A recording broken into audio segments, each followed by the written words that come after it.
Okay, ഇപ്പൊ എന്താ പറയാ, എഡ്യൂക്കേഷൻ എന്ന് പറയുന്നത് എത്ര നമ്മൾ ഇരിക്കലായി കിടന്നാലും നമ്മുടെ എന്താ പറയാ 5 തിരിയിട്ട വിളക്ക് പോലെ നമ്മളെ കത്തിപ്പിക്കുന്ന പ്രകാശമാണ് എന്ത് എഡ്യൂക്കേഷൻ എന്ന് പറയുന്നത് കേട്ടോ. ഓക്കെ, അതിന് അത്രയ്ക്കും വാല്യൂ ആണുള്ളത്.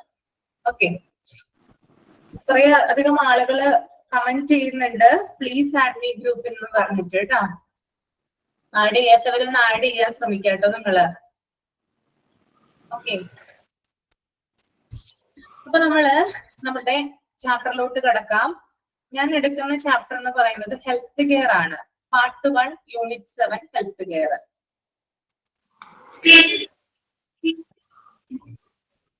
കാണുന്നുണ്ടോ നിങ്ങള്? സ്ലൈഡ് കാണുന്നുണ്ടോ? ഓക്കെ, അപ്പൊ നമ്മൾ കുറെ അധികം രോഗങ്ങളെ കുറിച്ചിട്ട് അല്ലെങ്കിൽ ഡിസീസിനെ കുറിച്ചിട്ടൊക്കെയാണ് ഈ ചാപ്റ്ററിൽ പറയുന്നത്. മാം സൗണ്ട് ക്ലിയർ അല്ല. സൗണ്ട് ക്ലിയർ അല്ലല്ലേ? ഓക്കെ, ഇപ്പൊ ശരിയാകട്ടെ, ഒരു സെക്കൻഡ്. ഓക്കെ.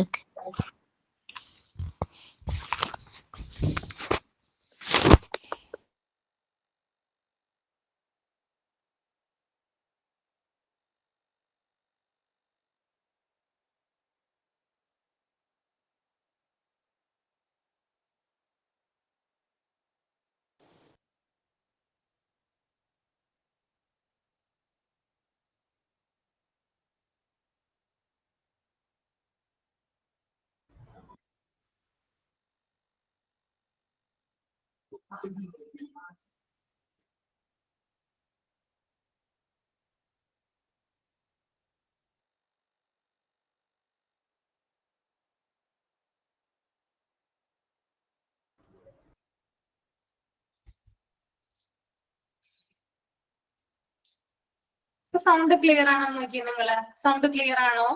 അതെ. ഓക്കെ അല്ലേ? നമ്മള് ഈ ഒരു ചാപ്റ്ററില് കുറെ അധികം ഡിസീസിനെ കുറിച്ചിട്ടൊക്കെയാണ് പഠിക്കുന്നത്.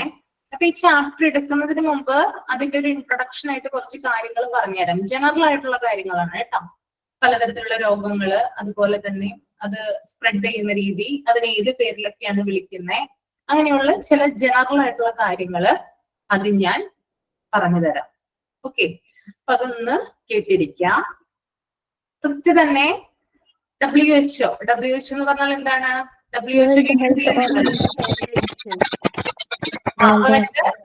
Health organisation. ഹെൽത്ത് ഓർഗനൈസേഷൻ ആണ് WHO എന്ന് പറയുന്നത് അല്ലെ. അപ്പൊ WHO ഡിസീസസിനെ ഒരു ഡെഫിനിഷൻ കൊടുത്തിട്ടുണ്ട്. ഞാൻ ആദ്യം പറയാം. WHO defines health as mental, physical and social well-being. Okay, WHO defines health as mental, physical and social well-being. ലോകാരോഗ്യ സംഘടന ആരോഗ്യത്തെ കുറിച്ച് നിർവചിച്ചിരിക്കുന്നത് മാനസികവും ശാരീരികവും സാമൂഹികവുമായ സ്വസ്ഥത എന്നാണ് കേട്ടോ. അങ്ങനെയാണ് നിർവചിച്ചിരിക്കുന്നത്. അപ്പോ അതിന്റെ ഒരു ഡെഫിനിഷൻ എങ്ങനെയാണ്, എന്താ പറയാ, ഡിസീസിനെ കുറിച്ച് നമ്മൾ ആദ്യം പറയുമ്പോൾ തന്നെ ആരോഗ്യത്തെ കുറിച്ച് ഈ WHO പറഞ്ഞ ഡെഫിനിഷനാണ് നമ്മൾ ആദ്യം തുടങ്ങുക. അതുപോലെ തന്നെ ഡിസീസസിന് കാരണമാകുന്ന ചില മൈക്രോ ഓർഗാനിസംസ് ഉണ്ട്. എന്തൊക്കെയാണ് രോഗങ്ങൾക്ക് കാരണമാകുന്ന മൈക്രോ ഓർഗാനിസംസ്? ബാക്ടീരിയ. നമ്മൾ ചെറിയ പഴയ ബയോളജി സയൻസ് ക്ലാസ്സിലേക്ക് ഒന്ന് പോയി കഴിഞ്ഞാൽ മനസ്സിലാവും. എന്തൊക്കെയാണ്? ബാക്ടീരിയ ഉണ്ട്, പിന്നെ virus,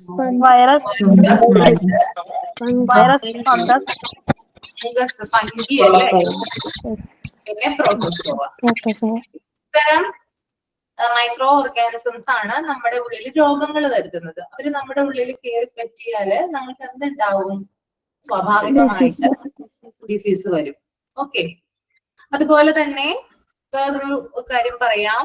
diseases that spread very quickly and generally known. അതായത് വളരെ വേഗം പടർന്നു പിടിക്കുന്ന രോഗങ്ങളെ നമ്മൾ ഒരു പേര് വിളിക്കും. എന്താണ് ആ രോഗത്തിന്റെ പേര്? എന്താണ് ജനറലി അത് അറിയപ്പെടുന്നത്? കോവിഡ്. വളരെയധികം സ്പ്രെഡ് ആകുന്ന എപ്പിഡമിക് എന്നാണ് കേട്ടോ. വളരെ പെട്ടെന്ന് സ്പ്രെഡ് ആകുന്ന രോഗങ്ങളെ, കൊറോണയൊക്കെ അല്ലെങ്കിൽ എന്താ പറയാ, അങ്ങനെയുള്ള രോഗങ്ങളൊക്കെ ഉണ്ടാവുമല്ലോ. അപ്പൊ ഇങ്ങനെ വളരെയധികം സ്പ്രെഡ് ആകുന്ന രോഗങ്ങളെ നമ്മൾ എപ്പിഡമിക് എന്നാണ് വിളിക്കുക. അതുപോലെ തന്നെ venous diseases are known to exist in society for a long time and cannot be completely eradicated. അതായത് ചില രോഗങ്ങള് നമ്മുടെ സൊസൈറ്റിയിൽ വളരെ കാലം നിലനിൽക്കുകയും അത് കംപ്ലീറ്റ് ആയിട്ട് എന്താ പറയാ നമുക്ക് ഇറാഡിക്കേറ്റ് ചെയ്യാനായിട്ട് ഇതാക്കാനായിട്ട്, അതായത് അതിനെ കളയാനായിട്ട് നമുക്ക് സാധിക്കില്ല. അത്തരം രോഗങ്ങളെ നമ്മൾ വിളിക്കുന്ന പേരാണ് എൻഡമിക്. കേട്ടോ, വളരെ കാലം സമൂഹത്തിൽ നിലനിൽക്കുകയും പൂർണ്ണമായിട്ടും ഇറാഡിക്കേറ്റ് ചെയ്യാൻ കഴിയാത്ത രോഗങ്ങളെ നമ്മൾ വിളിക്കും endemic. venous diseases are known to exist in society for a long time and cannot be completely eradicated. That is endemic. രണ്ട് തമ്മിലുള്ള വ്യത്യാസം മനസ്സിലായോ? എപ്പിഡമിക്കും എൻഡമിക്കും. ഓക്കെ, ക്ലിയർ ആയല്ലേ? ഒന്നും കൂടെ ഒന്ന് പറഞ്ഞ മിസ്സേ. ഒന്നുകൂടി പറയണോ? ഓക്കെ, ഒന്നുകൂടി പറയാം. Venous, VENOUS, VENOUS. Diseases are known to exist in society. Are known, KNOWN, are known to exist in society for a long time. For a long time, and cannot be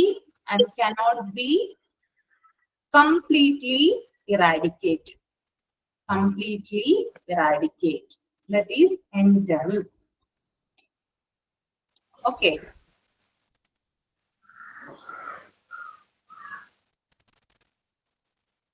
Then വേറെ type രോഗങ്ങളാണ് disease of unknown cos.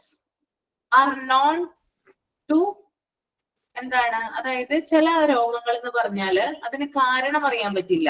Disease of unknown cause are known as cryptogenic diseases.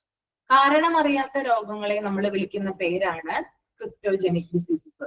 ഇപ്പൊ ഏതൊരു രോഗമാണെങ്കിലും രോഗം വരുമ്പോൾ അതിൽ പ്രവർത്തിക്കുന്ന medical ഫീൽഡിലുള്ള ആളുകൾ, അതിലെ സയന്റിസ്റ്റുകളൊക്കെ എന്താണ് ആ രോഗത്തിന് കാരണം എന്താണെന്ന് കണ്ടുപിടിക്കും അല്ലെ. ചിലപ്പോൾ ബാക്ടീരിയ ആവാം, അല്ലെങ്കിൽ വൈറസ് ആവാം, പ്രോട്ടോസോവ ആവാം.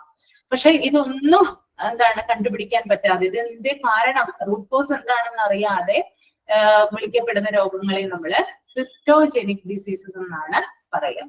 കേട്ടോ, disease of unknown cause are known as cryptogenic diseases.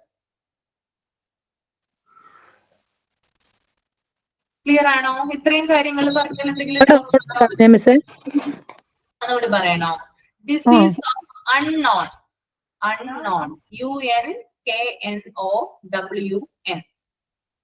cause, CAUSE, cause, are known as cryptogenic diseases.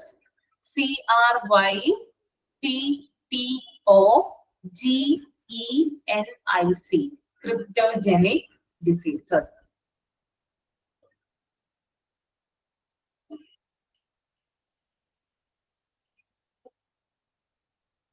Clear ആണോ? ഇത്രയും കാര്യം പറഞ്ഞതിൽ എന്തെങ്കിലും ഡൗട്ട് ഉണ്ടോ? ക്ലിയർ ആണ് അല്ലേ? ഓക്കെ.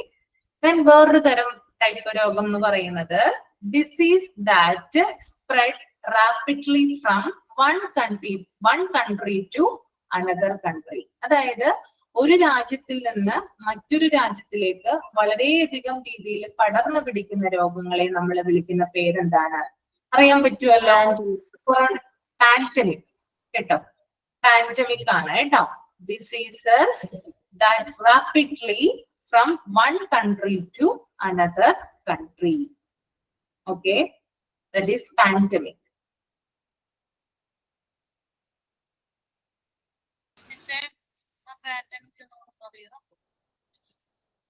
അടുത്തൊരു ടൈപ്പ് ആണ് diseases that transmitted from hospital. എന്താണ് അതിനെ പേര് വിളിക്കുക? ഹോസ്പിറ്റലിൽ നിന്ന് നമുക്ക് പടർന്ന് പിടിക്കുന്ന രോഗങ്ങളുണ്ട് ചിലത്. ഹോസ്പിറ്റലൊക്കെ നമ്മൾ ചെന്ന് കഴിഞ്ഞാൽ നമുക്ക് അവിടുത്തെ ആളുകളിൽ നിന്ന് സിസ്റ്റേഴ്സിനൊക്കെ എന്ത് ചെയ്യും, ചില രോഗങ്ങൾ പടർന്ന് പിടിക്കാറുണ്ട്. അത്തരം ടൈപ്പ് രോഗങ്ങളെ നമ്മളൊരു പേര് വിളിക്കും. ആർക്കെങ്കിലും അറിയാമോ?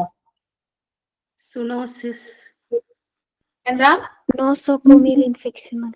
Nosocomial diseases. നോസോകോമിയൽ ഡിസീസസ് കേട്ടോ. എന്താണ്? മിസ് അതിന്റെ ഒരു മലയാളം വേർഡ് എന്തായിരിക്കും നോസോകോമിയൽ എന്ന് പറയുമ്പോൾ? നോസോകോമിയൽ എന്ന് പറയുമ്പോൾ മലയാളം വേർഡ് എനിക്ക് അങ്ങനെ കറക്റ്റ് അറിയില്ല കേട്ടോ. ഓക്കെ നോസോകോമിയൽ എന്നാ പറയാ. Okay. Okay okay. Transmitted from എന്താണ്? ഹോസ്പിറ്റൽ കേട്ടോ. അതാണ് നോസോകോമിയൽ ഡിസീസസ്.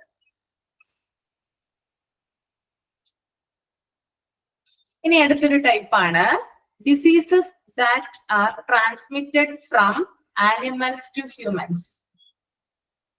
അതായത് ചില രോഗങ്ങള് മൃഗങ്ങളിൽ നിന്ന് മനുഷ്യരിലേക്ക് സ്പ്രെഡ് ആകും. അത്തരം രോഗങ്ങളെ നമ്മൾ വിളിക്കുന്ന പേരാണ് സൂണോസിസ്. കേട്ടോ, സൂണോസിസ് ആണ്. ഒന്നും കൂടി പറഞ്ഞുതരാം ഞാൻ. Diseases that are transmitted, diseases that R transmitted from animals to humans, from animals to humans. Zoonosis. Okay. ഇനി അടുത്തൊരു ടൈപ്പ് എന്ന് പറഞ്ഞാൽ നിങ്ങൾക്ക് ഏവർക്കും പരിചിതമായിരിക്കുള്ളൂ. നിങ്ങൾ തന്നെ അതിന്റെ പേര് പറയാ. Diseases cost. ഏതാണ് നമ്മൾ പറയേണ്ടത്? ഇപ്പൊ പറഞ്ഞത് diseases that are transmitted from animals to humans. Animals to humans. മൃഗങ്ങളിൽ നിന്ന് മനുഷ്യരിലേക്ക് പടർന്നു പിടിക്കുന്ന രോഗങ്ങൾ. സൂണോസിസ്. അതിന്റെ പേര് ഒന്നും കൂടെ ക്ലിയർ ആവുന്നില്ല. സൂണോസിസ്. ഒന്ന് സ്പെല്ലിംഗ് പറഞ്ഞു കൊടുത്തേ.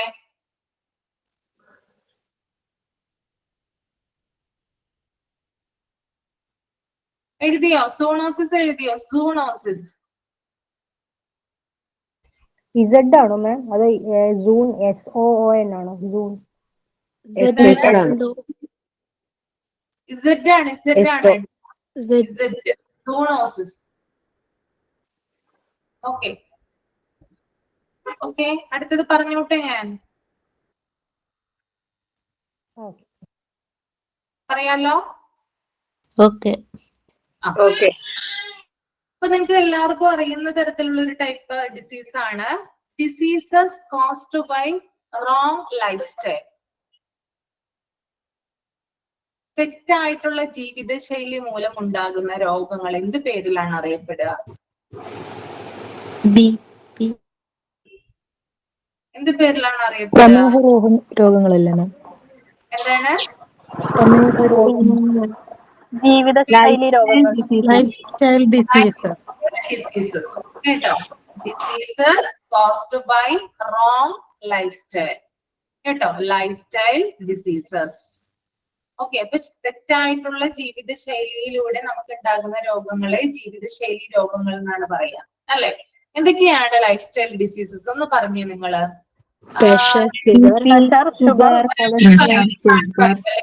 ഒരാള് പറഞ്ഞാൽ മതി. ഒരാള് പറയൂ. ആദ്യം പറഞ്ഞ ആള് ആരാണെന്ന് വെച്ചാൽ പറഞ്ഞോളൂ. Pressure, sugar, cholesterol, cholesterol, diabetes. അത് ജീവിതശൈലി രോഗമാണ്. ഏറ്റവും കൂടുതൽ ആളുകൾക്കുള്ള, നമ്മുടെ കേരളത്തിലൊക്കെ ഏറ്റവും കൂടുതൽ ആളുകൾ നേരിടുന്ന ഒരു പ്രശ്നമാണ് ഡയബറ്റീസ് എന്ന് പറയുന്നത്. അതൊരു ലൈഫ് സ്റ്റൈൽ ഡിസീസ് ആണ്. പിന്നെ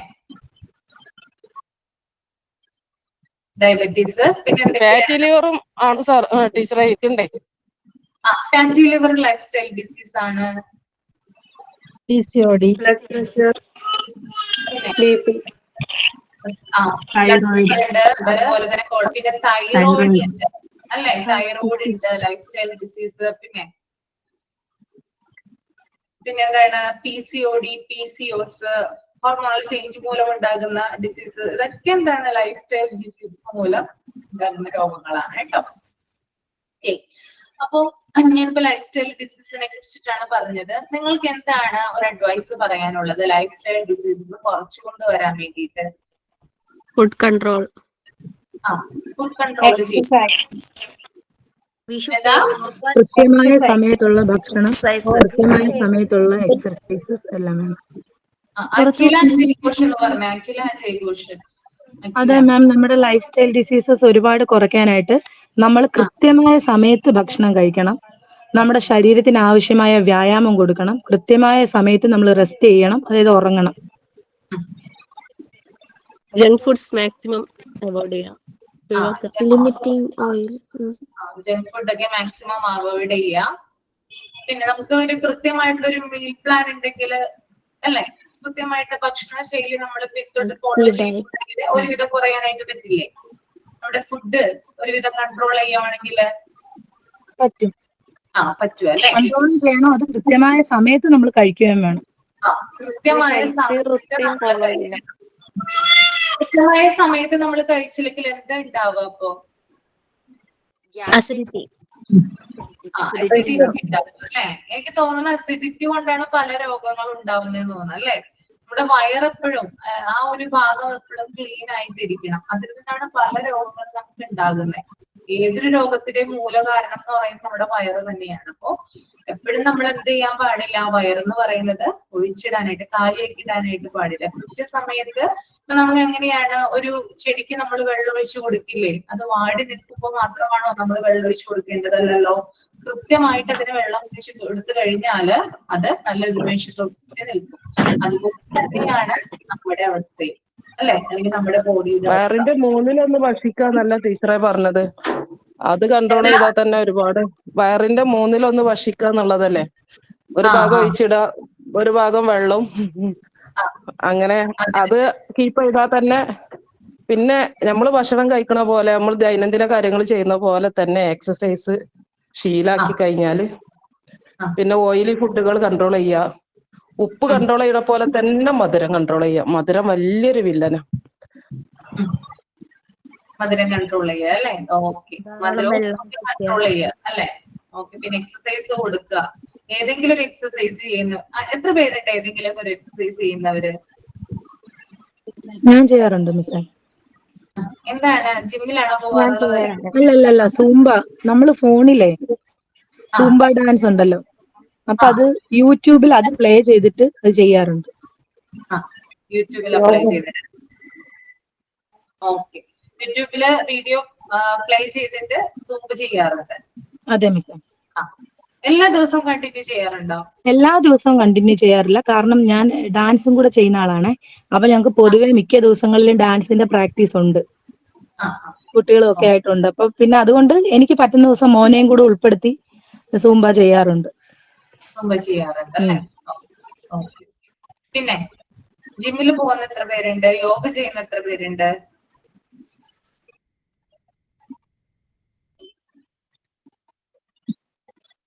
ഞാൻ ജിമ്മിൽ പോകാറുണ്ട്. ഞാൻ യോഗ ചെയ്യുന്നുണ്ട് മിസ്.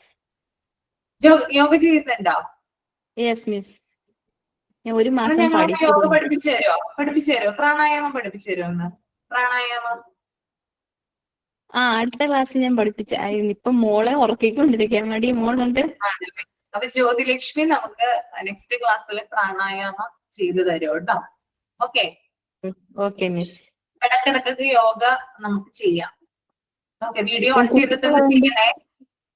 കുഞ്ഞുങ്ങളെ റെഗുലറായിട്ട് ചെയ്യാറില്ല, എന്നാലും ചെയ്യാറുണ്ട്. ടൈം കിട്ടുമ്പോഴൊക്കെ ചെയ്യാറുണ്ട്. നെക്സ്റ്റ് ക്ലാസ്സിൽ ഒന്ന് പ്രിപ്പയർ ചെയ്ത് വന്നാൽ മതി, അപ്പൊ നമുക്ക് ചെയ്യാം. Okay okay. ഇനി ജിമ്മിൽ പോകുന്ന എത്ര പേരുണ്ട്? ജിമ്മിലായിരിക്കാ പോകുന്നേ? എന്തൊക്കെ വ്യത്യാസങ്ങളാണ് ഇതൊക്കെ ചെയ്തിട്ട് നിങ്ങൾക്ക് ഉണ്ടായിട്ടുള്ളതെന്ന് പറയാമോ? കുറെ നാളായിട്ട് പോകുന്നവരുണ്ടെങ്കിൽ ഒന്ന് എക്സ്പീരിയൻസ് ഷെയർ ചെയ്യാം. നമുക്ക് ബോഡി പെയിൻ ഉണ്ടാവത്തില്ല. ആക്ച്വലി ജിമ്മിൽ പോയാൽ നമ്മുടെ ബോഡിക്ക് ഭയങ്കര റിലാക്സേഷൻ ആട്ടോ. എന്റെ എക്സ്പീരിയൻസ് അതാണ്.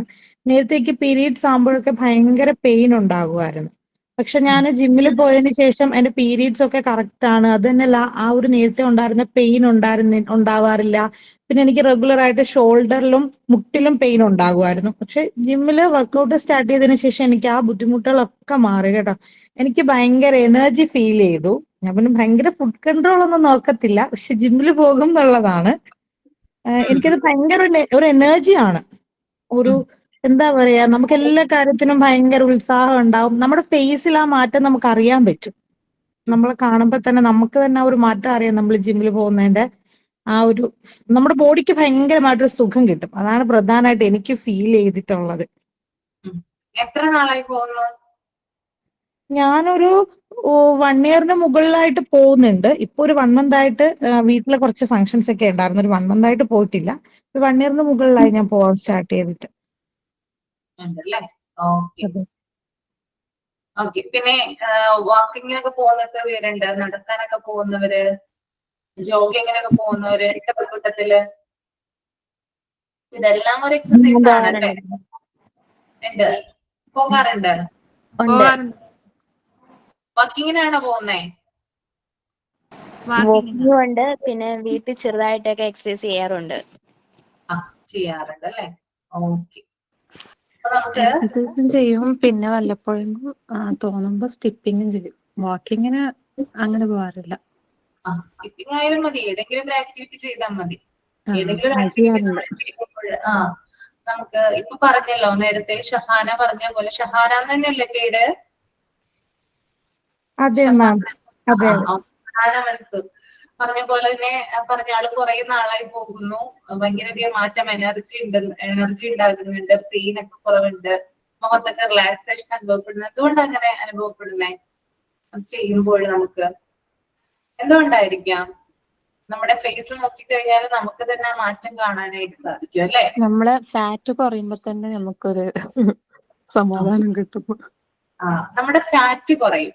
അതാണ്, നമ്മുടെ ഫാറ്റ് കുറയും. കൂടാതെ ഹാപ്പി ഹോർമോൺ പ്രൊഡ്യൂസ് ചെയ്യും. അതുകൊണ്ടാണ് നമ്മുടെ ഫേസിലൊക്കെ മാറ്റം കാണുന്നത്. അതായത് ഓക്സിറ്റോസിൻ, ഡോപാമിൻ മുതലായിട്ടുള്ള ഹോർമോൺസ് ഉണ്ട്. ഇതൊക്കെ നമ്മുടെ ഹാപ്പി ഹോർമോൺസ് ആണ്. നമുക്ക് ഭയങ്കര സന്തോഷമായിരിക്കുമല്ലോ എപ്പോഴും. നമ്മളിപ്പോ വലിയൊരു എന്താ പറയാ, എന്തെങ്കിലും ഒരു സംഭവം ഉണ്ടാവണമെന്നില്ല നമ്മൾ സന്തോഷിക്കാൻ വേണ്ടിയിട്ട്. അല്ലാതെ തന്നെ നമ്മൾ ആ ഒരു ഫുൾ ഡേ ആക്റ്റീവ് ആയിട്ടിരിക്കും, ഫുൾ ഡേ എനർജറ്റിക് ആയിട്ടിരിക്കും. എന്തുകൊണ്ടാണ്? ഹാപ്പി ഹോർമോൺ പ്രൊഡ്യൂസ് ചെയ്യാണ്. ഇതില്ലാത്തത് കൊണ്ടാണ് നമുക്ക് പലവിധ രോഗങ്ങളും ഉണ്ടാവുന്നത്. കാരണം നമ്മൾ എപ്പോഴും ടെൻഷൻ ആണ് അല്ലെ? നമ്മൾ നമ്മുടെ ലൈഫുമായിട്ട് മുന്നോട്ട് പോകുമ്പോൾ നമ്മൾക്ക് പല കാര്യങ്ങളിലും ഫാമിലി ഇഷ്യൂസ് ഉണ്ടാകാം, അല്ലാതെ ജോലി സ്ഥലത്ത് ജോലിക്കൊക്കെ പോകുന്നവരാണെങ്കിൽ ജോലി സ്ഥലത്തെ പ്രശ്നങ്ങൾ ഉണ്ടാകാം. അപ്പൊ അതുകൊണ്ടൊക്കെ പല ടെൻഷനും ഉണ്ടാകുന്ന ആളുകളുണ്ട്. അപ്പൊ അവർക്കൊക്കെ എന്ന് പറഞ്ഞാല് ഇതിന് പോകാനൊന്നും സമയമില്ല, എപ്പോഴും ആ ഒരു ഇതുമായിട്ട് സ്ട്രഗിൾ ചെയ്യുന്ന ആളുകള്, ഇവർക്കൊക്കെ എന്താണ് നെഗറ്റീവ് ആയിട്ടുള്ള എനർജിയാണ് ഉണ്ടാവുക. ഓക്കെ. അപ്പൊ അതിൽ നിന്നൊരു എന്താ പറയാ വിടുതലിന് വേണ്ടിയിട്ട്, അല്ലെങ്കിൽ അതിൽ നിന്ന് മാറി നിൽക്കാൻ വേണ്ടിയിട്ട് നമ്മൾ ഈ കാര്യങ്ങളൊക്കെ ഒന്ന് ചെയ്ത് കഴിഞ്ഞാൽ, ഇതിപ്പോ എന്തൊരു എക്സസൈസ് ആയാലും, ജിം ആവട്ടെ, അല്ലെങ്കിൽ യോഗ ആവട്ടെ, സുംബ ആവട്ടെ, അല്ലെങ്കിൽ നമ്മൾ വാക്കിങ്ങിന് പോകുന്ന ആയിക്കോട്ടെ, സ്കിപ്പിംഗ് ആയിക്കോട്ടെ, നമ്മളൊരു ആക്ടിവിറ്റി ചെയ്യുമ്പോൾ നമ്മുടെ ശരീരത്തിൽ ഫാറ്റ് കുറയുന്നു, അതോടൊപ്പം തന്നെ ഹാപ്പി ഹോർമോൺ പ്രൊഡ്യൂസ് ചെയ്യുന്നു. ഓക്കെ. അതാണ് നിങ്ങൾ നിങ്ങളുടെ മുഖത്ത് കാണുന്ന വ്യത്യാസം കേട്ടോ. നിങ്ങളിപ്പോ ഇനി ചെയ്തിട്ടില്ലാത്ത ആളുകളും ചിലപ്പോൾ ഇതിനകത്ത് ധാരാളം ഉണ്ടാവാം. ഏതെങ്കിലും ഒരു എക്സസൈസോ അല്ലെങ്കിൽ ആക്ടിവിറ്റിയോ ചെയ്യുക. ചെയ്ത് കുറെ നാൾ കഴിയുമ്പോൾ, 1-2 മാസം കഴിയുമ്പോൾ തന്നെ നിങ്ങൾക്ക് നിങ്ങളുടെ ഫേസിൽ, ശരീരത്തിൽ ഓൾമോസ്റ്റ് നമുക്ക് ചേഞ്ചസ് ഉണ്ടാകും. കാരണം എന്താ, നമ്മളിങ്ങനെ ആക്ടിവിറ്റി ചെയ്യുമ്പോൾ നമ്മുടെ ഫാറ്റ് റെഡ്യൂസ് ചെയ്യാണ്. നമ്മുടെ മുഖത്ത് ആ മാറ്റവും കാണാനായിട്ട് സാധിക്കും. ഇപ്പോഴും നിങ്ങൾ ഹാപ്പി ആയിരിക്കുള്ളൂ കേട്ടോ. അപ്പൊ ചെയ്യാത്തവരുണ്ടെങ്കിൽ എന്ത് ചെയ്യണം? ഇന്ന് തുടങ്ങി അല്ലെങ്കിൽ നാളെ തുടങ്ങി എന്ത് ചെയ്യണം? വർക്കൗട്ട് ചെയ്യണം.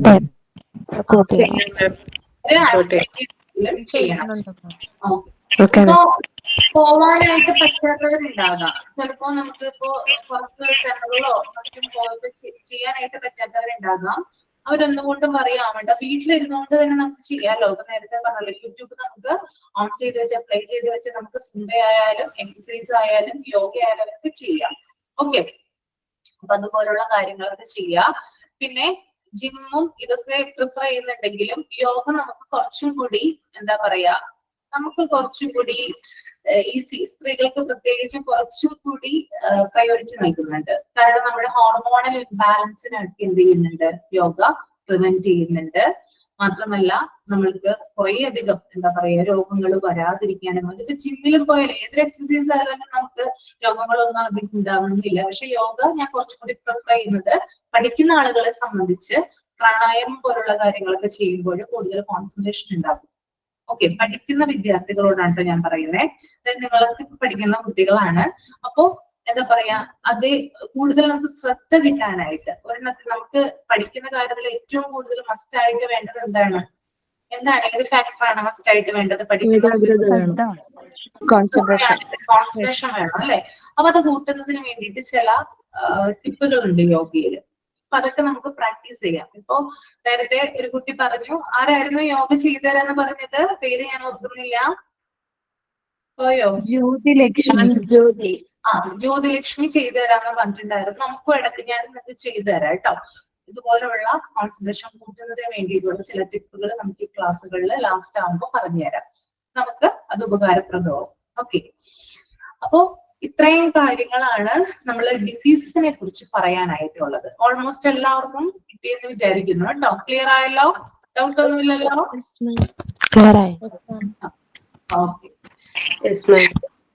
ഓക്കെ, ഇനി നമ്മൾ അടുത്തൊരു ഇതിലോട്ട് പോകുന്നത് ഇമ്മ്യൂണിറ്റി ആണ്.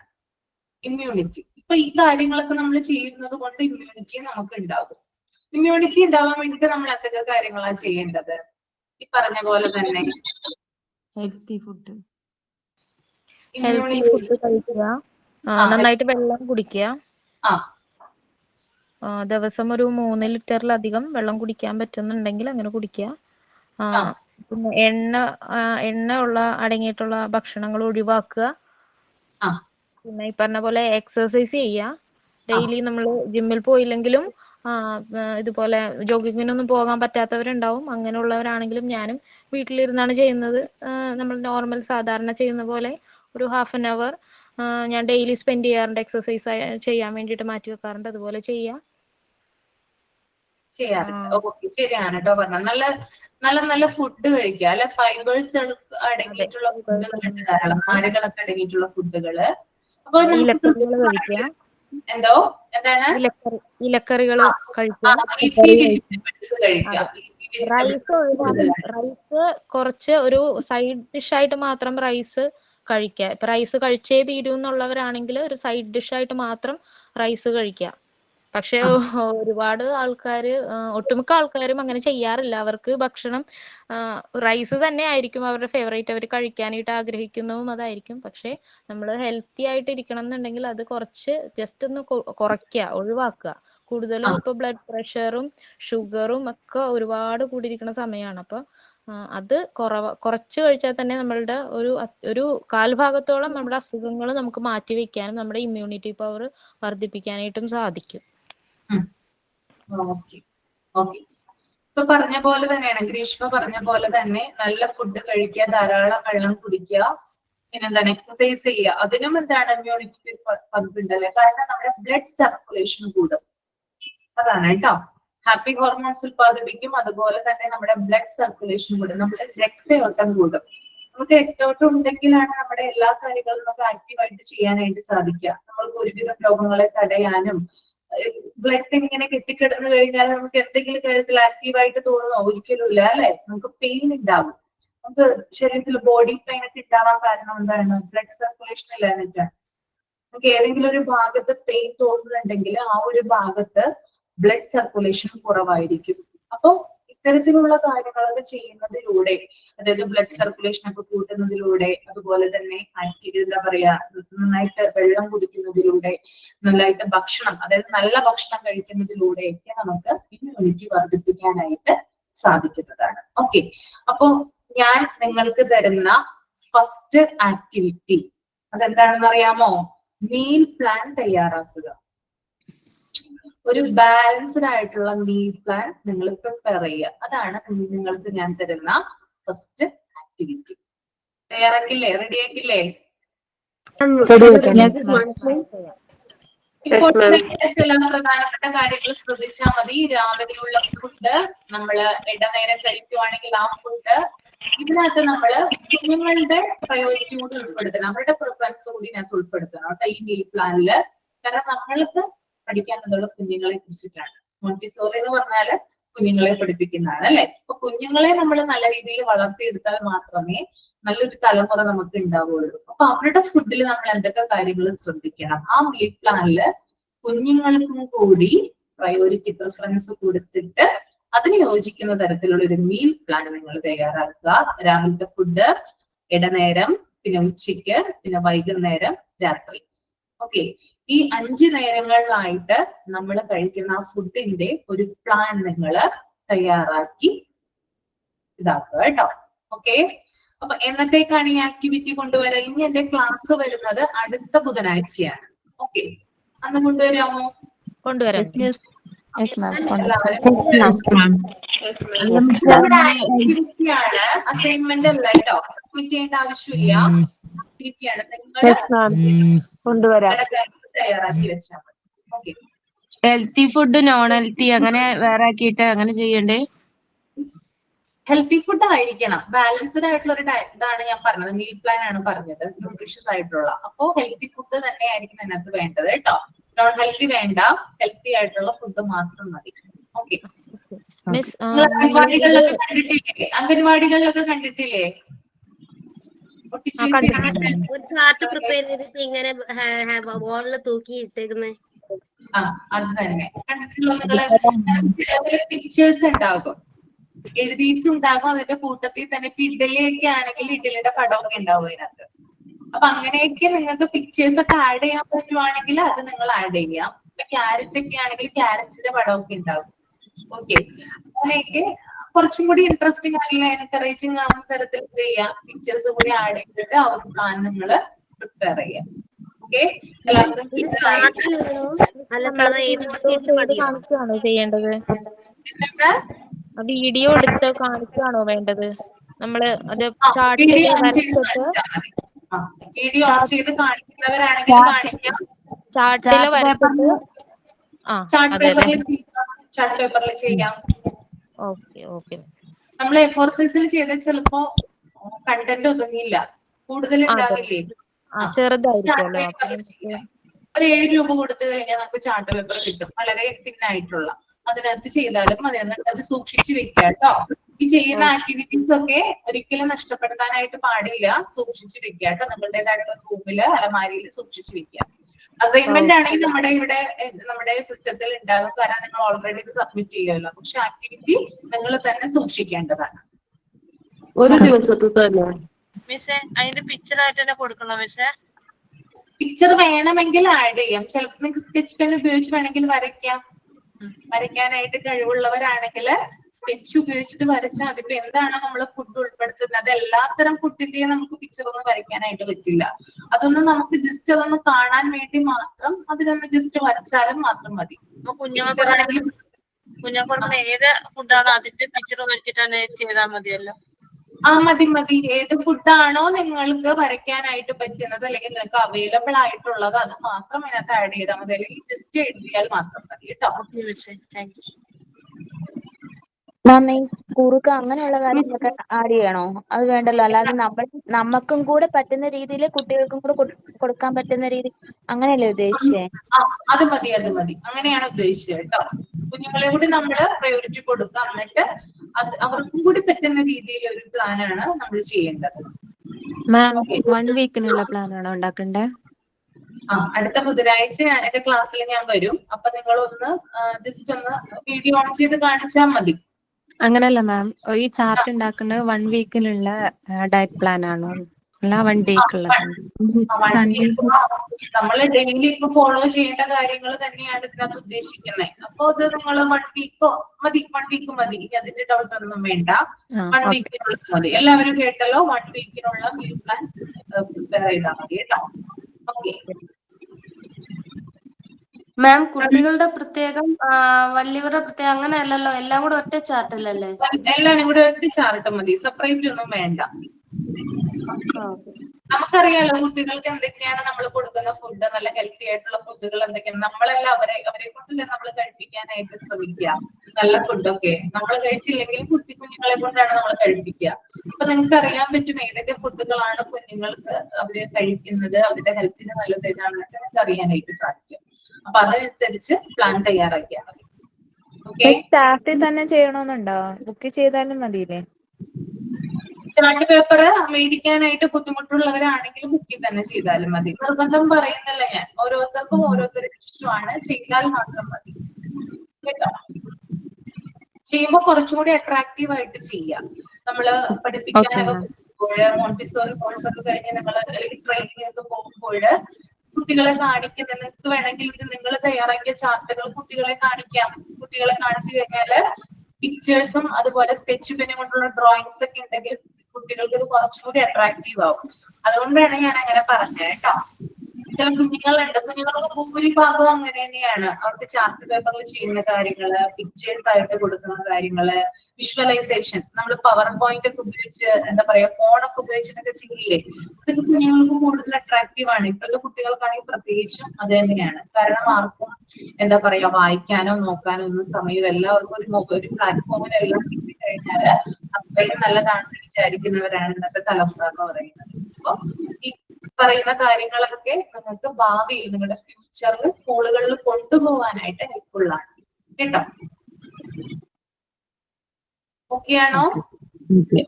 Okay ma'am. Okay ma'am. Okay ma'am. Ma'am ma'am hello ma'am. പറഞ്ഞോളൂ. മാം ഇത് എഴുതി വെക്കേണ്ടത് മലയാളത്തിലാണോ അല്ല ഇംഗ്ലീഷിലാണോ? നിങ്ങൾക്ക് നമ്മുടെ മീഡിയം ഇംഗ്ലീഷ് ആണ്. ഇപ്പൊ ഇംഗ്ലീഷിൽ എഴുതാൻ പറ്റാത്തവരുണ്ടെങ്കിൽ അത് മലയാളത്തിൽ തന്നെ എഴുതുക. നിർബന്ധം പറയുന്നില്ല. നിങ്ങളിപ്പോ തുടക്കമല്ലേ ചെയ്യുന്നത്. ഇപ്പൊ എന്റെ തന്നെ നിങ്ങളുടെ ഫസ്റ്റ് ക്ലാസ് ആണ്. അപ്പൊ തുടക്കക്കാരാണ്, അപ്പൊ ബുദ്ധിമുട്ടുണ്ടാകും. ബുദ്ധിമുട്ടുള്ളവരാണെങ്കിൽ അത് മലയാളത്തിൽ തന്നെ ചെയ്താൽ മതി കേട്ടോ. അത് കഴിഞ്ഞ് നമ്മളിങ്ങനെ പഠിച്ചു വരുമ്പോൾ നമുക്ക് ഇംഗ്ലീഷുമായിട്ട് നമ്മൾ യൂസ്ഡ് ആവും. പിന്നീട് നമ്മൾ ഇംഗ്ലീഷിൽ കുറെ കാര്യങ്ങളൊക്കെ പിന്നീട് ചെയ്യും. Okay okay madam. Okay okay. അപ്പോ അടുത്തത് ഇമ്മ്യൂണിറ്റി ആണ്. ഞാൻ ഇമ്മ്യൂണിറ്റിയെ കുറിച്ചിട്ടാണ് പറഞ്ഞത്. അപ്പൊ എന്താണ് ഇമ്മ്യൂണിറ്റിക്ക് ഒരു ഡെഫിനിഷൻ നമ്മൾ കൊടുക്കണമല്ലോ. The ability of the body to prevent and destroy pathogens that have entered the body. ഒന്നുകൂടി പറയാം കേട്ടോ. The ability of the body to prevent and destroy pathogens. To prevent and destroy pathogens that have entered the body. That have entered the body.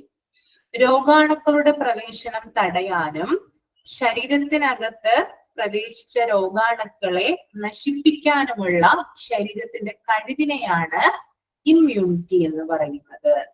ഒന്നുകൂടി പറയാം. രോഗാണുക്കളുടെ പ്രവേശനം തടയാനും ശരീരത്തിനകത്ത് പ്രവേശിച്ച രോഗാണുക്കളെ നശിപ്പിക്കാനുമുള്ള ശരീരത്തിന്റെ കഴിവ്. ഓക്കെ. അപ്പൊ നമ്മുടെ ബോഡിയുടെ തന്നെ ഒരു എബിലിറ്റി ആണ് എന്ത്, ഈ ഇമ്മ്യൂണിറ്റി എന്ന് പറയാ. അതായത് നമ്മുടെ ശരീരത്തില് എന്തെങ്കിലും രോഗാണുക്കള് കയറിപ്പറ്റുകയോ അല്ലെങ്കിൽ ആ രോഗാണുക്കള് കയറിപ്പറ്റാനായിട്ട് പോകുമ്പോൾ ശരീരത്തിൻ്റെതായിട്ടുള്ള ഒരു കഴിവ് ഉപയോഗിച്ച് അതിനെ പ്രിവെന്റ് ചെയ്യും. That is immunity. ഓക്കെ. എല്ലാവർക്കും ഉണ്ട് അതിനുള്ള, എല്ലാവർക്കും ഇമ്മ്യൂണിറ്റി ഉണ്ട്. ഇമ്മ്യൂണിറ്റി കുറഞ്ഞ കുട്ടികളിലാണ് കൂടുതലും എപ്പോഴും ഒരു അസുഖങ്ങൾ ഉണ്ടാവുന്നത്. ശ്രദ്ധിച്ചാൽ അറിയാൻ പറ്റും.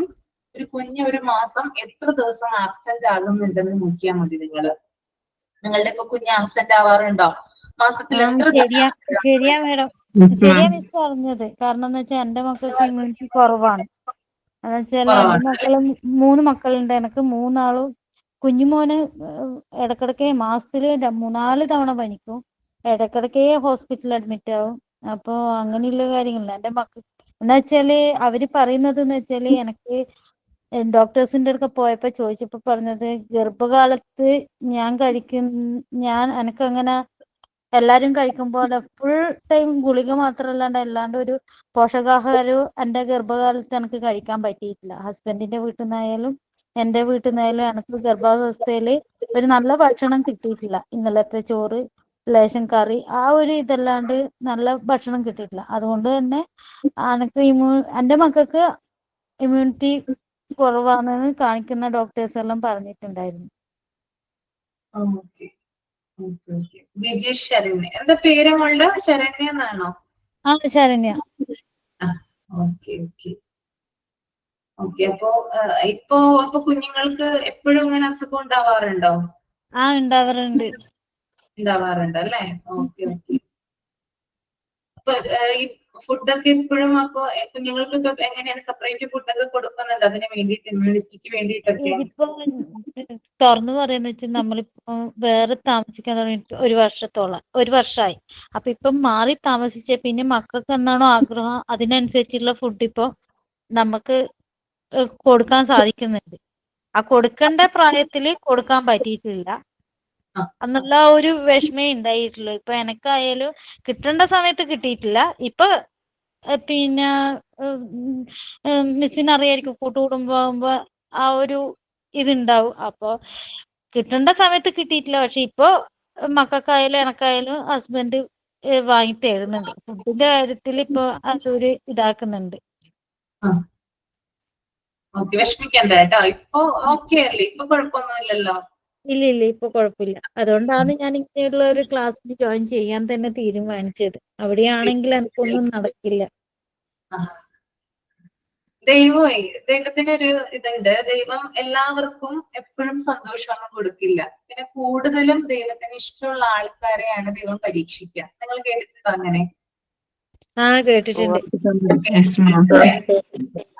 അതായത് ചില സമയത്ത് നമ്മൾ ദൈവത്തിനെ മറന്നു പോകും അല്ലെ? നമുക്ക് ഭയങ്കര എക്സ്ട്രീം ഹാപ്പി ലെവലിലൊക്കെ നമ്മൾ നിൽക്കുമ്പോൾ, ഭയങ്കരമായിട്ട് സന്തോഷമൊക്കെ നമ്മള് തോന്നുമ്പോൾ, ചിലപ്പോൾ നമുക്ക് ദുഃഖം വരുമ്പോൾ നമ്മൾ എപ്പോഴും ദൈവത്തെ വിളിക്കും അല്ലെ? അയ്യോ എന്റെ ദൈവമേ എന്താണത്, എനിക്ക് അങ്ങനെ പറ്റിയല്ലോ, ഇങ്ങനെ പറ്റിയല്ലോ. പക്ഷെ നമ്മൾ സന്തോഷം വരുമ്പോൾ നമ്മൾ അധികം ഓർക്കാറുണ്ടോ ദൈവത്തിനെ? സത്യസന്ധമായിട്ട് ഓർക്കാനോ കേട്ടോ? ചിലരോ ഭൂരിഭാഗം ആളുകൾ ഓർക്കാറില്ല. അപ്പോ എന്താ പറയാ, ദൈവത്തിന് കൂടുതൽ ഇഷ്ടമുള്ളവരെ ദൈവം എന്ത് ചെയ്യും? പരീക്ഷിക്കും. പല പരീക്ഷണങ്ങളും ഉണ്ടാവും. പലർക്കും പല രൂപത്തിലായിരിക്കും അത് കിട്ടുന്നുണ്ടാവുക. പക്ഷെ എപ്പോഴും ആ പരീക്ഷണങ്ങൾ ഉണ്ടായിന്ന് വരില്ല. ചിലപ്പോൾ ലോങ് ടൈം ഉണ്ടാകും. നമ്മൾ വിചാരിക്കും നമ്മൾ ജീവിക്കുന്നത് എന്തിനാണ് നമ്മളെ മാത്രം ഇങ്ങനെ പരീക്ഷിക്കുന്നത്, എനിക്ക് മാത്രം ഇങ്ങനെ ഉള്ളല്ലോ, വേറെ ആർക്കും ഇങ്ങനെ ഒരു വിധിയില്ലല്ലോ, അങ്ങനെയൊക്കെ പറഞ്ഞ് നമ്മൾ ഭയങ്കരമായിട്ട് ചിലപ്പോൾ കരയുന്ന ദിവസങ്ങളൊക്കെ കടന്നു പോയിട്ടുണ്ടാവാം. ഇല്ലേ? അങ്ങനെയുള്ള ആളുകൾ ഇങ്ങനത്തെ ഉണ്ടാവും. തീർച്ചയായിട്ടും ഉണ്ട്. ഭൂരിഭാഗം ആളുകൾ അങ്ങനെ തന്നെ. പക്ഷേ എപ്പോഴെങ്കിലും ഒരു ദിവസം ആ സങ്കടങ്ങളൊക്കെ മാറ്റിമറിക്കുന്ന രീതിയിൽ നമ്മുടെ ജീവിതത്തിലേക്ക് പ്രകാശം വരും കേട്ടോ. അങ്ങനെയാണത്. നമ്മളെപ്പോഴും ദൈവം ഒരാളെ എപ്പോഴും കഷ്ടപ്പെടുത്തില്ല, അല്ലെങ്കിൽ എപ്പോഴും കരയിപ്പിക്കില്ല. ആ കരച്ചിലിന്റെയും അതുപോലെ തന്നെ സങ്കടങ്ങളുടെ ഏറ്റവും ലാസ്റ്റ് ആയിട്ട് അങ്ങനെയുള്ള ആളുകളുണ്ടല്ലോ. ധാരാളം പരീക്ഷണങ്ങളിലൂടെ കടന്നു പോയിട്ട് സന്തോഷം തന്നിട്ടുള്ള, അല്ലെങ്കിൽ സന്തോഷം അനുഭവിച്ചിട്ടുള്ള ആളുകളിനകത്ത് നമ്മുടെ ലൈഫ് എന്ന് പറയുന്ന ഒരു റെയിൻബോ പോലെയാ. അപ്പൊ നമ്മുടെ ലൈഫിൽ എല്ലാവരുടെ ലൈഫിലും ഓരോ കളറുകൾ ഉണ്ടാവും. പലരുടെ ലൈഫിലും ഉണ്ട്, എല്ലാവരുടെ ലൈഫിലും ഉണ്ട് ഓരോരോ പ്രശ്നങ്ങൾ. പക്ഷെ അതൊരു പല വർണ്ണങ്ങളായിട്ടായിരിക്കും. ഒരു റെയിൻബോ പോലെയാണ് നമ്മുടെ ലൈഫ്. റെയിൻബോ പോലെയാണ് അല്ലേ? ഓക്കെ. പല വർണ്ണങ്ങളിലായിരിക്കും, പല രൂപത്തിലായിരിക്കും. ഇപ്പൊ എനിക്കുള്ള പ്രശ്നമായിരിക്കില്ല നിങ്ങൾക്ക് ഓരോരുത്തർക്കും ഉള്ളത് അല്ലെ? നിങ്ങളുടെ പ്രശ്നമായിരിക്കില്ല എനിക്കുള്ളത്. പല രൂപത്തിലായിരിക്കും അത് ഉണ്ടാവുക. പക്ഷെ അതിന്റെ ജനറൽ ആയിട്ടുള്ള പേരെന്ന് പറയുന്നത് പ്രോബ്ലം തന്നെയാണ്. പക്ഷെ ഏതൊരു പ്രോബ്ലം ആയിക്കോട്ടെ, അത് നമ്മള് ധൈര്യപൂർവ്വം ഫേസ് ചെയ്യാം. മുന്നോട്ട് പോവാനായിട്ട് നമുക്കൊരു ശക്തി ഉണ്ടാവും ഉള്ളിൽ തന്നെ. അതായത് കുറെ കാര്യങ്ങളുണ്ട് നമ്മൾ തനിയെ ചെയ്യേണ്ടത്. എപ്പോഴും നമ്മുടെ കൂടെ ആരും ഉണ്ടാവണം എന്നില്ല. ഇപ്പൊ നമ്മുടെ കൂടെ ഉള്ള ആളുകൾ ചിലപ്പോ കുറച്ച് കഴിയുമ്പോൾ നമുക്ക് സപ്പോർട്ടായിട്ട് നിൽക്കണം എന്നില്ല. അപ്പൊ നമ്മൾ തന്നെ എന്ത് ചെയ്യണം? ഉള്ളില് നമ്മൾ തന്നെ ചില ശക്തികൾ, എനർജി നമ്മൾ തന്നെ അല്ലെങ്കിൽ നമ്മൾ തന്നെ എടുക്കേണ്ടതാണത്. നമ്മുടെ ഉള്ളിൽ തന്നെ ഉണ്ടാവേണ്ടതാണ്. എപ്പോഴും നമ്മൾ ജനിച്ചത് ഒറ്റയ്ക്കാണ് അല്ലെ? ഇനി മരിക്കാൻ പോകുന്നതും ഒറ്റയ്ക്ക് തന്നെയാണ്. അതിനിടയിലുള്ള ഒരു നൂൽപ്പാലത്തിലൂടെയാണ് നമ്മളിപ്പോ സഞ്ചരിച്ചു കൊണ്ടിരിക്കുന്നത്. ആ നൂൽപ്പാലത്തില് ധാരാളം ആളുകൾ ഉണ്ടായിരിക്കാം. പക്ഷെ ഒന്നും ഓർക്കുക, നമ്മൾ ഒറ്റയ്ക്കാണ് സ്ട്രഗിൾ ചെയ്യേണ്ടത്. എപ്പോഴും ദൈവത്തിനെ മനസ്സിൽ വിചാരിക്കുക, ദൈവം കൂടെ ഉണ്ടാകും കേട്ടോ. മിസ് പറഞ്ഞത് ഭയങ്കര സത്യമായിട്ടുള്ള കാര്യമാണ്. ഞാൻ എപ്പോഴും പറയുന്ന ഒരു ഡയലോഗാണിത്. ഞാൻ ജനിച്ചത് ഒറ്റയ്ക്കാണ്, ജീവിക്കുന്ന ഒറ്റയ്ക്കാണ്, ഞാൻ മരിക്കുന്നത് ഒറ്റയ്ക്കായിരിക്കും, എന്റെ കൂടെ ആരും ഉണ്ടാവൂല എന്ന് എനിക്ക് നല്ല നിശ്ചയമുണ്ട്. ഞാൻ എപ്പോഴും പറയുന്നത് ഇവിടെ, ഞാൻ എപ്പോഴും പറയുന്ന ഒരു കാര്യമാണ്. നമ്മളുടെ നെഗറ്റീവ് പറയാൻ ഒരുപാട് പേരുണ്ടാവും ചുറ്റും. നമ്മുടെ ചുറ്റും കൂടിയിരിക്കുന്ന എല്ലാവരും നമുക്ക് നെഗറ്റീവ് പറയുള്ളൂ. ഞാൻ ഇപ്പൊ ഈ കോഴ്സിന് ചേർന്നത് തന്നെ എനിക്ക് വേണ്ടിയിട്ടാണ് ഞാൻ ചേർന്നത്. എന്റെ ആവശ്യങ്ങൾക്ക് വേണ്ടിയിട്ടാണ് ഞാൻ ചേർന്നത്. ഞാൻ ഒരാളുടെ കൈ, എന്റെ ഭർത്താവിന്റെ മുമ്പിലാണെങ്കിലും എനിക്ക് കൈ നീട്ടാണ്ടിരിക്കാൻ വേണ്ടിയിട്ടാണ് ഞാൻ ഈ ക്ലാസ്സിന് ജോയിൻ ചേർന്നത് തന്നെ. സത്യമായിട്ട് അതിന് വേണ്ടിയിട്ട് തന്നെയാണ്. ഒരു ജോലി എനിക്ക് വളരെ അത്യാവശ്യമായെന്ന് തോന്നി. കാരണം ഞാൻ BCom ഗ്രാജുവേറ്റ് ആണ്. ഞാൻ എന്റെ സർട്ടിഫിക്കറ്റ് പോലും ഞാൻ എന്റെ കോളേജിൽ നിന്ന് വാങ്ങിയിട്ടില്ല. എനിക്ക് അതിനുള്ള സാഹചര്യം ഉണ്ടായിരുന്നപ്പോ എനിക്ക് പോകാനായിട്ടുള്ള ഒരു കോളേജിൽ പോയത് മേടിക്കാൻ പറ്റാത്തൊരവസ്ഥയിൽ വരെ ഞാൻ നിന്നിട്ടുണ്ട്. ഞാനതുകൊണ്ട് ഞാൻ അപ്പൊ വിചാരിച്ചാണ് എന്റെ കോളേജിൽ നിന്ന് എനിക്ക് സർട്ടിഫിക്കറ്റ് പോലും വാങ്ങാൻ പറ്റിയില്ല. എനിക്കത് വാങ്ങണം. എനിക്ക് പഠിച്ചാലേ ഇനി ഞാൻ ഇങ്ങനെ വെറുതെ ഇരുന്നിട്ട് കാര്യമില്ല. അന്ന് എനിക്ക് തന്നെ ഒരു ബോധം ഉണ്ടായത് കൊണ്ടിട്ട് മാത്രമാണ് ഞാൻ ഈ ക്ലാസ്സിന് ജോയിൻ ചെയ്തത്. ഞാൻ എന്റെ ഹസ്ബൻഡിനോട് പോലും ചോദിച്ചില്ല മാം. സത്യമായിട്ടും ഞാൻ എന്റെ ഹസ്ബൻഡിനോട് പോലും ഞാൻ പറഞ്ഞില്ല. ഞാൻ ഈ കോഴ്സിന് ജോയിൻ ചെയ്യുന്ന കാര്യം ഞാൻ പറഞ്ഞിട്ടില്ല. ഞാൻ ജോയിൻ ചെയ്തതിന് ശേഷമാണ് ഞാൻ പറഞ്ഞത് ഞാൻ ഇന്ന കോഴ്സിന് ജോയിൻ ചെയ്തിട്ടുണ്ട്. എനിക്ക് പക്ഷെ സപ്പോർട്ടീവ് ആണ് കേട്ടോ. എല്ലാ കാര്യങ്ങൾക്കും എനിക്ക് സപ്പോർട്ടായിട്ട് കൂടെ നിൽക്കാറുണ്ട്. ഒന്നിനും എനിക്ക് അത് ചെയ്യണ്ടെന്നൊന്നും പറയാറില്ല. എന്റെ ഇഷ്ടത്തിന് വിടുന്നതാണ്. പക്ഷെ എങ്കിലും എപ്പോഴും നമ്മള് വീട്ടിലെ കാര്യങ്ങളും കുട്ടികളുടെ കാര്യങ്ങളും എല്ലാം നോക്കി വരുമ്പോൾ നമുക്ക് അതിനുള്ള സാഹചര്യവും സമയവും കിട്ടുന്നില്ല. ഇപ്പൊ എന്റെ കുട്ടിക്ക് രണ്ടാമത്തെ കുട്ടിക്ക് 2.5 വയസ്സേ ആയിട്ടുള്ളൂ. പക്ഷെ ആള് സ്വന്തമായിട്ട് ഭക്ഷണം കഴിക്കാനായപ്പോഴാണ് ഞാൻ തിരിച്ചറിഞ്ഞത് ഇനി എനിക്ക് എന്റെ കാര്യം നോക്കാം. ഇനി എനിക്ക് വേണ്ടിയിട്ട് ജീവിക്കാം. എനിക്ക് വേണ്ടിയിട്ട് എന്റെ കാര്യങ്ങൾക്ക് വേണ്ടിയിട്ട് ഞാൻ തന്നെ സ്വയം തീരുമാനമെടുക്കണം. ഞാൻ തയ്യാറാവണം എന്ന് എനിക്ക് തന്നെ തോന്നിയിട്ടാണ് ഞാൻ ഈ ക്ലാസ്സിന് ജോയിൻ ചെയ്തത്. ഇപ്പോ എന്റെ കുട്ടി ഒരുവിധം കാര്യങ്ങളൊക്കെ ചെയ്യാനും പറയാനും ഒക്കെ ആയിട്ടുണ്ട്. അപ്പൊ ഞാൻ വിചാരിച്ചു ഇത് തന്നെയാണ് ഒരു ബെസ്റ്റ് ടൈം. പിന്നെ എന്റെ പ്രായം വെറും ഒരു നമ്പർ അല്ല, പ്രായം കൂടിക്കൊണ്ടിരിക്കുകയാണ്. എനിക്കിപ്പോ 29 വയസ്സായി. ഈ ജനുവരി 1 വന്നപ്പോ എനിക്ക് 29 വയസ്സായി. ഇനിയും എനിക്ക് പ്രായം കൂടിക്കൊണ്ട് വരാണ്. ഇനി നമുക്ക് അവസരങ്ങളുടെ ഇത് കുറയും നമ്മളുടെ പ്രായം കൂടുന്നതിനനുസരിച്ച്. അതുകൊണ്ട് ഞാനത് തിരിച്ചറിഞ്ഞ ദിവസമാണ് കേട്ടോ സത്യം പറഞ്ഞു കഴിഞ്ഞാൽ. ഞാൻ ഈ ക്ലാസ്സിന് ജോയിൻ ചെയ്തത് ആ ഒരു തിരിച്ചറിവിന്റെ പുറത്താണ് ഞാൻ ഈ ക്ലാസ്സിന് ജോയിൻ ചെയ്തത്. എല്ലാവർക്കും അങ്ങനെ ഒരു എക്സ്പീരിയൻസും അങ്ങനത്തെ ഒരു ലൈഫും ഉണ്ടാവും ഞാൻ വിശ്വസിക്കുന്നു. ഇപ്പൊ പറഞ്ഞത് വെച്ചിട്ട് എല്ലാവരും ആ ഒരു ജീവിതത്തിലൂടെ കടന്നു പോകുന്ന ആൾക്കാരാണ്. അപ്പൊ എല്ലാവരും അവരവർക്ക് വേണ്ടിയിട്ട് നിങ്ങൾ സ്വയം മുന്നേറണം. സ്വയം ഒരു തീരുമാനമെടുക്കണം. ആര് തളർത്തിയാലും നിങ്ങൾ ആരും തളരരുത്. നമ്മൾക്ക് എവിടെയും എത്താൻ പറ്റും. നമ്മളെ കൊണ്ട് പറ്റും. ശരിയാണ് ഒരു ജീവിതമേ ഉള്ളൂ, ഒറ്റ ജീവിതമേ ഉള്ളൂ. ആ ജീവിതത്തിൽ ഞാനായിരിക്കുന്നത് ഈ ജന്മത്തിൽ തന്നെയാണ്. അടുത്ത ജന്മം ചിലപ്പോ കാക്കയാവാം, മയിലാകാം, അല്ലെങ്കിൽ ഏതെങ്കിലും പട്ടിയാവാം, പൂച്ചയാകാം. അപ്പോഴൊന്നും നമ്മളായിരിക്കില്ല. അല്ലെങ്കിൽ വേറെ പറയുന്നുണ്ട് ആളുകൾ 7 ജന്മം ഉണ്ടെന്നൊക്കെ പറയുന്നുണ്ട് അല്ലെ. മറ്റൊരു ജന്മത്തിൽ നമുക്ക് നമ്മളാകാൻ പറ്റുമോ? ഇല്ലല്ലോ, ഒരിക്കലും ഇല്ല. ഈ ഒരു ജന്മമുള്ളൂ. ഈ ഒരു ജന്മത്തിൽ നമുക്ക് സാധിച്ചെടുക്കാൻ പറ്റുന്ന കാര്യങ്ങൾ സാധിച്ചെടുക്കുക. നമ്മൾക്ക് നമ്മുടെ ഫാമിലി വേണം, ഫ്രണ്ട്സ് വേണം, എല്ലാവരും വേണം. പക്ഷെ നമ്മൾക്ക് ആദ്യം വേണ്ടത് നമ്മളെ തന്നെയാണ്. അത് തിരിച്ചറിയുക കേട്ടോ. ഓക്കെ, തീർച്ചയായിട്ടും മിസ്സേ. നമ്മുടെ പ്രശ്നങ്ങളൊക്കെ മറന്ന് നമ്മളൊന്ന് ജീവിച്ച. ഞാൻ എന്റെ കാര്യം പറഞ്ഞാൽ ഞാനൊരു 8 years ആയിട്ട് ഇൻഫെർട്ടിലിറ്റിയുടെ പ്രോബ്ലം അനുഭവിക്കുന്ന വ്യക്തിയാണ്. എന്റെ ഹസ്ബൻഡ്, പുള്ളിക്കാരന്റെ അമ്മ പുള്ളിയെ പ്രഗ്നന്റ് ആയിരുന്ന സമയത്ത് അവര് പാരന്റ്സ് സെപ്പറേറ്റഡ് ആയതാണ്. പുള്ളിക്കാരന്റെ അമ്മ വേറെ കല്യാണം കഴിച്ച് ഫാമിലി ആയിട്ട് ജീവിക്കുന്നു, അച്ഛൻ വേറെ കല്യാണം കഴിച്ച് ഫാമിലി ആയിട്ട് ജീവിക്കുന്നു. പുള്ളി ഒരു ഒറ്റയ്ക്ക് ആരുമില്ലാതെ എല്ലാവരുടെയും വീട്ടിൽ നിന്ന് കുറച്ച് നാള് അമ്മയുടെ കൂടെ നിന്നു, പിന്നെ കുറച്ച് നാൾ അമ്മയുടെ ബ്രദറിന്റെ കൂടെ നിന്നു, പിന്നെ അമ്മയുടെ അനിയത്തിയുടെ വീട്ടിൽ നിന്നു. അങ്ങനെ പുള്ളിയോട് പഠിക്കാനെന്നും എന്ന് പറയാൻ പോലും ആരുമില്ലാതെ ജീവിച്ച ഒരു വ്യക്തിയാണ്. പുള്ളി എന്ത് നേടിയിട്ടുണ്ടെങ്കിലും സ്വയം അധ്വാനിച്ച് ഒന്നും നമുക്ക്, അതായത് പുള്ളിയുടെ കല്യാണം പോലും ഞാൻ കല്യാണം കഴിഞ്ഞ് പിറ്റേന്ന് രാവിലെ വെളുപ്പിനെ വീട്ടിൽ നിന്ന് എഴുന്നേറ്റ് ഓടിയപ്പോ ഇതെവിടെ പോവാണെന്ന് ഞാൻ ചിന്തിച്ചു. പക്ഷെ പുള്ളിയുടെ കല്യാണം നടത്തിയതിന്റെ പല ചെലവുകളും, ആ പന്തലിട്ടവർക്ക് പൈസ കൊടുക്കണം, ഫുഡ് ഒരുക്കിയവരുടെ കാര്യങ്ങൾ നോക്കണം, ഇതിനൊന്നും ആരുമില്ലാതെ പുള്ളി ഒറ്റയ്ക്ക് അതെല്ലാം ചെയ്ത് കല്യാണം കഴിച്ച് ഒരു ലൈഫ് ആയപ്പോ ഇപ്പൊ സ്റ്റിൽ 8 years ആയിട്ട് ഇപ്പൊ പുള്ളി എന്നോട് പറയും, അന്നും എനിക്കൊരു കുടുംബം ഉണ്ടായിട്ടില്ല ഷഹന, ഇന്നും എനിക്ക് ആരുമില്ല, നമ്മൾ രണ്ടാളും മാത്രമാണല്ലോ എന്ന് പുള്ളി പറയും. പക്ഷെ ഞങ്ങളുടെ ആ സങ്കടങ്ങളിലൊക്കെ ഞങ്ങളുടെ ഹാപ്പിനെസ് കണ്ടെത്താറുണ്ട്. ഞങ്ങൾ ഒരുപാട് ട്രീറ്റ്മെന്റ് ഞങ്ങൾ ചെയ്ത ആളുകളാണ്.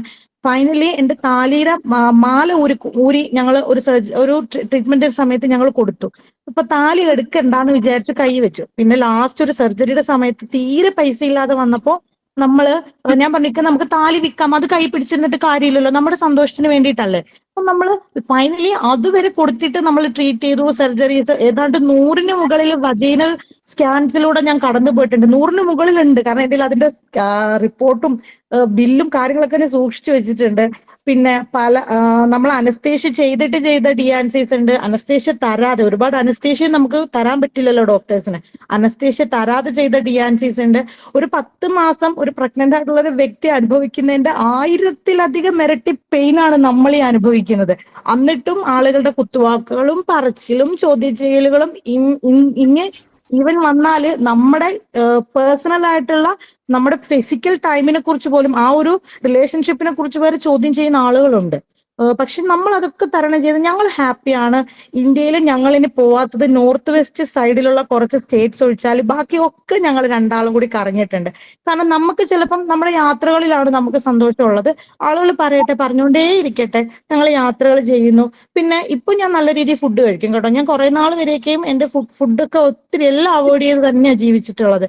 പക്ഷെ ഇപ്പൊ ഇക്ക എന്നോട് പറയും, നിന്റെ സന്തോഷമല്ലേ നീ ആഹാരം കഴിക്കില്ല, നീ ഭക്ഷണം കഴിക്കേ. ഞാന് 10th-ലും +2-ലും ഫുൾ A+ വാങ്ങി പാസ്സായ ഒരാളാണ്. ഡിഗ്രി സൈക്കോളജി ആയിരുന്നു, BA സൈക്കോളജിയാണ് ചെയ്തത്. അതും എനിക്ക് ഏതാണ്ട് 89% മാർക്ക് വാങ്ങി. എനിക്ക് മാത്രം കിട്ടിയ ഒരു സബ്ജക്ട് ഉണ്ടായിരുന്നു, ഒറ്റ തവണ എഴുതിയിട്ട് ചൈൽഡ് സൈക്കോളജി ഞാൻ മാത്രമാണ് ആദ്യത്തെ തവണ സപ്ലി ഇല്ലാതെ പാസ്സായത്.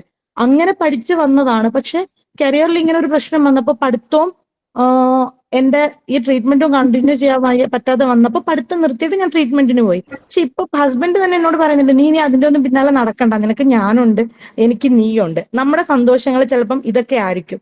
ഒരുപാട് ആളുകൾ കുറ്റം പറയുന്നുണ്ട്, അതൊക്കെ ഒരു സൈഡിൽ പറഞ്ഞോട്ടെ. പക്ഷെ നമ്മുടെ ജീവിതം നമ്മൾ ഹാപ്പി ആയിട്ട് ജീവിച്ചു തീർക്കുക, ആ ഒരു തീരുമാനത്തിൽ ഞങ്ങൾ അതൊന്നും മൈൻഡ് ചെയ്യാതെ ഹാപ്പി ആയിട്ട് ജീവിക്കുകയാണ് ഇപ്പൊ. സങ്കടങ്ങളൊക്കെ എപ്പോഴും ഉണ്ടാവും, അതൊരു സൈഡിൽ അവിടെ കിടന്നോട്ടെ, മൈൻഡ് ചെയ്യാതിരുന്നാ മതി. കുഞ്ഞുണ്ണിമാച്ച് പറഞ്ഞതുപോലെ ചിന്തിച്ചാൽ ഒരു അന്തോ ഇല്ല, ചിന്തിച്ചില്ലേ ഒരു കുന്തോ ഇല്ല. ഞങ്ങളിപ്പോ ആ ഒരു ലൈനാണ്. അതുകൊണ്ട് ഇപ്പൊ ഞങ്ങൾക്ക് സന്തോഷമുണ്ട്. അപ്പോ നമുക്ക് ക്ലാസ് കഴിയാനുള്ള സമയമാവും കേട്ടോ. അപ്പോ ക്ലാസ് ഇനി വേണമെന്നുണ്ടോ? ക്ലാസ് അടുത്ത ക്ലാസ്സിൽ കണ്ടാൽ മതിയോ? മിസ്സിന്റെ ക്ലാസ് കേൾക്കാൻ നല്ല ഒരു എനർജി ഫീൽ ചെയ്യുന്നുണ്ട്. കുറച്ച് ടൈമും കൂടി ഉണ്ടായിരുന്നെങ്കിൽ കുറച്ച് ടൈമും കൂടി എടുക്കും മാം. Next class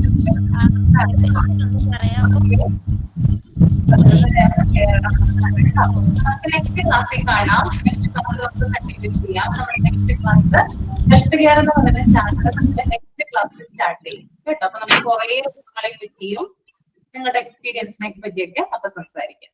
okay, thank you so much. Thank you, ma'am. Thank you, ma'am. Thank you, ma'am. Thank you, ma'am. Thank you. Thank you, ma'am. Thank you, ma'am. Thank you. Thank you, ma'am.